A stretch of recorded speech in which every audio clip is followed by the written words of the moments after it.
আর এই হলো কলকাতার ডাল লেকের অভিজ্ঞতা।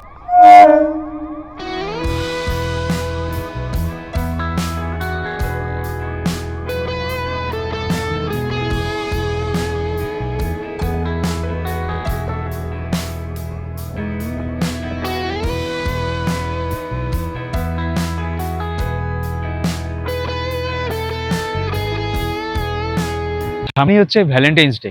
আর ভ্যালেন্টাইন্স ডে মানে হচ্ছে ভালোবাসার মানুষের জন্য, ভালোবাসার মানুষের একটু কাছে আসার একটা খুব ভালো বিশেষ দিন।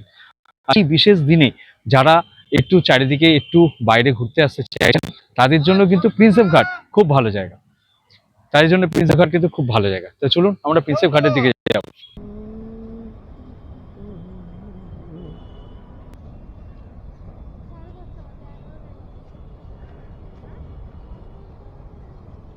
প্রিন্সেপ ঘাট ছাড়াও আরো বেশ কিছু জায়গা রয়েছে যেগুলোর নাম আমি এই ভিডিওতে মেনশন করে দেবো। তো আমি আজকে এসেছি বিশেষ করে প্রিন্সেপ ঘাটটা দেখার জন্য। আহ, একদম বছরের প্রথমে কিরকম ভাবে প্রিন্সেপ ঘাটটা চেঞ্জ হয়েছে কিনা বা নতুন ভাবে কিছু সেজে উঠেছে কিনা, এই সমস্ত ডিটেলস আপনাদের সাথে আমি এই ভিডিওর মাধ্যমে শেয়ার করবো। তা প্রথমে আমরা একদম এসপ্ল্যানেডে নামলাম, এসপ্ল্যানেডের 1 নম্বর গেটে। আর এখান থেকে আপনাকে সোজা বাস ধরতে হবে, আর বাস ধরে সোজা এগিয়ে যেতে হবে আহ, একদম প্রিন্সেপ ঘাটের দিকে। তো চলুন আমরা প্রথমে প্রিন্সেপ ঘাটের দিকে এগিয়ে যাই। এই হচ্ছে এসপ্ল্যানেডের 1 নম্বর গেট, আর আমরা এখান থেকেই বেরিয়ে এইদিকে সোজা এগিয়ে যাব। এই আপনি এসপ্ল্যানেড গেট থেকে নামলেন, এই গেট থেকে বেরিয়ে সোজা যে রাস্তাটা বেরিয়ে যাচ্ছে ওখান থেকেই কিন্তু আপনাকে টার্ন রয়েছে একটা, আর ওই টার্ন থেকেই আপনাকে যেতে হবে প্রিন্সেপ ঘাটের দিকে। এই হচ্ছে 5 নম্বর গেট। এই 5 নম্বর গেটের ঠিক উল্টো দিকেই যে রাস্তাটা মানে যে টার্নটা রয়েছে, এই টার্নটা দিয়ে আপনাকে আসতে হবে। আর এই যে বাসগুলো দেখা যাচ্ছে, এই বাসের করেই আপনাকে চলে যেতে হবে সোজা প্রিন্সেপ ঘাটের দিকে। আমরা একটুখানি ভুল করেছি, আমরা অ্যাকচুয়ালি 1 নম্বর গেটে নেমেছিলাম, নামতে হবে আপনাকে 5 নম্বর গেটে। 5 নম্বর গেটের ঠিক উল্টো দিকেই এই বাস স্ট্যান্ডটা রয়েছে। আপনারা নেমেই প্রথমে যে এই যে বাস স্ট্যান্ড গুলো, এই বাস স্ট্যান্ড ধরবেন না, মানে এইগুলো কিন্তু হেঁটে যেতে হবে আপনাকে, খানিকটা আরেকটু এগিয়ে আসতে হবে।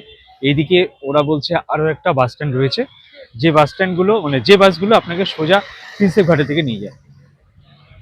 এই আমরা রয়েছি এসপ্ল্যানেড মেট্রো গ্রিন লাইনের ঠিক সামনেটায়, আর আমরা এগিয়ে যাচ্ছি এই দিকটা সোজা।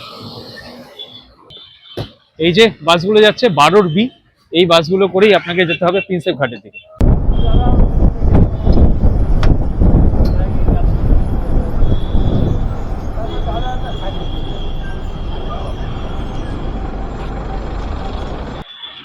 এই হচ্ছে 12 বি, এই বাসটা করেই কিন্তু আমরা প্রিন্সেপ ঘাটে এলাম। এই হচ্ছে ওভারব্রিজ, আর তার ঠিক উল্টো দিকে আমরা এগিয়ে যাব। এই হচ্ছে প্রিন্সেপ রেলওয়ে স্টেশন, আর এর ঠিক পাশেই আপনার গেটটা রয়েছে। এই গেট থেকে আমরা সোজা ডান দিকে ঢুকে যাব।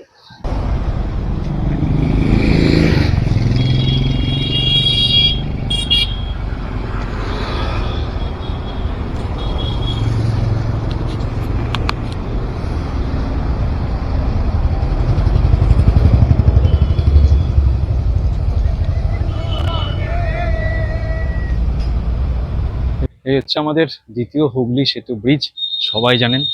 আর এই দিক দিয়ে সোজা যদি আপনারা চলে যান, তাহলে একদম সোজা প্রিন্সেপ ঘাটের দিকে পৌঁছে যাবেন। তো চলুন আগাই প্রিন্সেপ ঘাটের দিকে। এই গঙ্গার তীরে আপনারা যারা একটু সকালবেলার দিকে আসতে পারবেন, তো এখানকার এই গঙ্গার তীরের সৌন্দর্য কিন্তু আপনি আরো ভালোভাবে আপনার কাছে ধরা দেবে। তো আমরা একটু বেলা করে ফেলেছি, প্রায় 10টা 40-এর কাছাকাছি, মানে 11টা বেজে গেছে। তো আমরা এখন যে রূপটা দেখতে পাবো এই প্রিন্সেপ ঘাটের, সেই প্রিন্সেপ ঘাটের রূপ কিন্তু আরো ভালোভাবে আপনার কাছে ধরা দেবে যদি আপনি আরো আগে আসতে পারেন। খুব সুন্দর লাগবে তাতে। এই হচ্ছে সেই প্রিন্সেপ ঘাট, যে ঘাটে এখন জল যদিও কম, এখানে কিন্তু মহালয়ার দিনে ভোরবেলায় প্রচুর মানুষের আগমন হয়।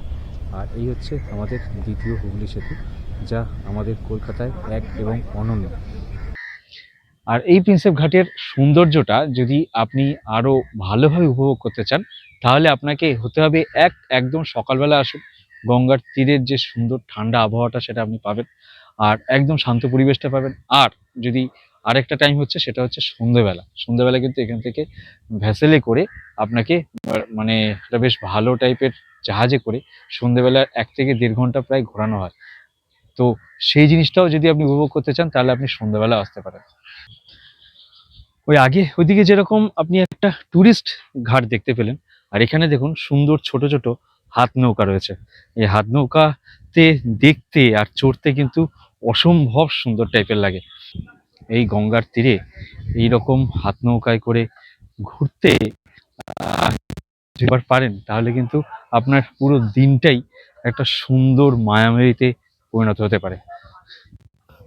একবার দেখি এনারা কিরকম ঘোরান। আর এই নৌকাগুলোতে যদি আপনারা ঘুরতে চান আপনার ফ্যামিলিকে নিয়ে, তাহলে কিন্তু এখানে খরচা খুব একটা বেশি নয়। 500 টাকার বিনিময়ে 4 জন ঘুরতে পারবেন। আধ ঘন্টার কাছাকাছি ওনারা ঘোরান। তো এই রকম নদীর পরিবেশে, গঙ্গা নদীর তীরে আপনি যদি এরকম ভাবে সুন্দর নৌকায়, মানে এরকম টাইপের এত সুন্দর নৌকায় যদি আপনি একটা সন্ধেবেলা ঘুরতে পারেন, বা দিনের বেলা যদি আসেন, দিনের বেলা যদি ঘুরতে পারেন, তাহলে কিন্তু দিনটা আপনার লাগবে একটা মানে অসম্ভব সুন্দরভাবে। আর এই প্রিন্সেপ ঘাট টু, এই প্রিন্সেপ ঘাট টুতেই আপনি পাবেন এই রকম ছোট ছোট নৌকাতে, হাত নৌকাতে এই নদীবক্ষে ঘোরার মতো একটা সুন্দর অভিজ্ঞতা পাওয়ার একটা দারুণ সুযোগ। ঘুরতে ঘুরতে সঙ্গের প্রিয় মানুষটির সাথে যদি খানিকটা সময় কাটাতে চান, একটু খানিকটা কিছু ভালো কিছু স্ন্যাক্স বা ভালো কিছু টিফিনের জন্য, তাহলে কিন্তু এরই আমি যেখানে রয়েছি মানে প্রিন্সেপ ঘাট টু এর ঠিক আশেপাশে কিন্তু প্রচুর খাবারের দোকান রয়েছে, যেখান থেকে অনেক রকমের খাবারের আইটেম কিন্তু আপনারা নিতে পারেন আপনার প্রিয় মানুষটির জন্য। আর এখান থেকে খাবার নিয়ে আপনি এখানে যেরকম বসার জায়গাগুলো রয়েছে, এরকম বসার জায়গা কিন্তু আপনি বসে বসে আপনি প্রিয় মানুষের সঙ্গে বেশ খানিকটা সময় কিন্তু স্পেন্ড করতে পারেন এই গঙ্গার নদীর তীরের একটা সুন্দর ভিউর সাথে। ভিডিওটা শেষ করার আগে একটা ছোট্ট ইনফরমেশন তোমাদের সাথে শেয়ার করি, যেটা হচ্ছে এই প্রিন্সেপ ঘাটে ঢোকার জন্য কিন্তু কোনো রকম এন্ট্রি ফিজ লাগে না। আর তোমরা যারা আসতে চাইছো অবশ্যই আসতে পারো। আর প্রিন্সেপ ঘাটে কিন্তু পুরো দিনটা বা দিনের একটা অংশ কিন্তু খুব ভালোভাবে কাটাতে পারো, তুমি একা বা তোমার ফ্যামিলির সাথে বা তুমি তোমার প্রিয় মানুষজনের সাথে। এবারে আসি তোমরা কিভাবে এই প্রিন্সেপ ঘাটে এসে পৌঁছাবে। সেটা হচ্ছে আমরা যেভাবে এলাম থ্রু যে কোনো জায়গা থেকে যদি মেট্রো করে আসো তাহলে তোমাকে এসপ্ল্যানেডে বা ময়দানে নামতে হবে। আর সেখান থেকে বাসে করে, যে বাসগুলো সোজা প্রিন্সেপ ঘাটের দিকে আসছে, সোজাসুজি প্রিন্সেপ ঘাটে আসতে পারো। আদারওয়াইজ যে বাসগুলো বাবুঘাটের দিকে আসছে, বাবুঘাটে নেমে মিনিট পাঁচেক হেঁটে আসলেই প্রিন্সেপ ঘাট। আর আরেকটা পথ হচ্ছে এইরকম টাইপের লোকাল ট্রেনে যদি করে আসতে চাও, তাহলে কিন্তু তোমরা বিভিন্ন রকম জায়গা থেকে এই ট্রেনগুলো ছাড়ে, যেরকম বিবাদীবাগ রয়েছে, যেমন প্রিন্সেপ ঘাট, মাঝেরহাট বা বিবাদীবাগ, এরকম জায়গাতেই কিন্তু এই এই প্রিন্সেপ ঘাটে তোমরা লোকাল ট্রেনে করেও চলে আসতে পারো। তো আজকে প্রিন্সেপ ঘাটের ভিডিওটি আমি আজকে এখানেই শেষ করছি। দেখা হচ্ছে তোমাদের সাথে আরো কোনো নতুন ভালো সুন্দর পর্ব। তো আজকে এই পর্যন্তই, টাটা। যাত্রাপথ চ্যানেলটিকে সাবস্ক্রাইব করুন আর নোটিফিকেশন অন করে রাখুন, যাতে সবকটি ভিডিও সবার আগে আপনি দেখতে পারেন।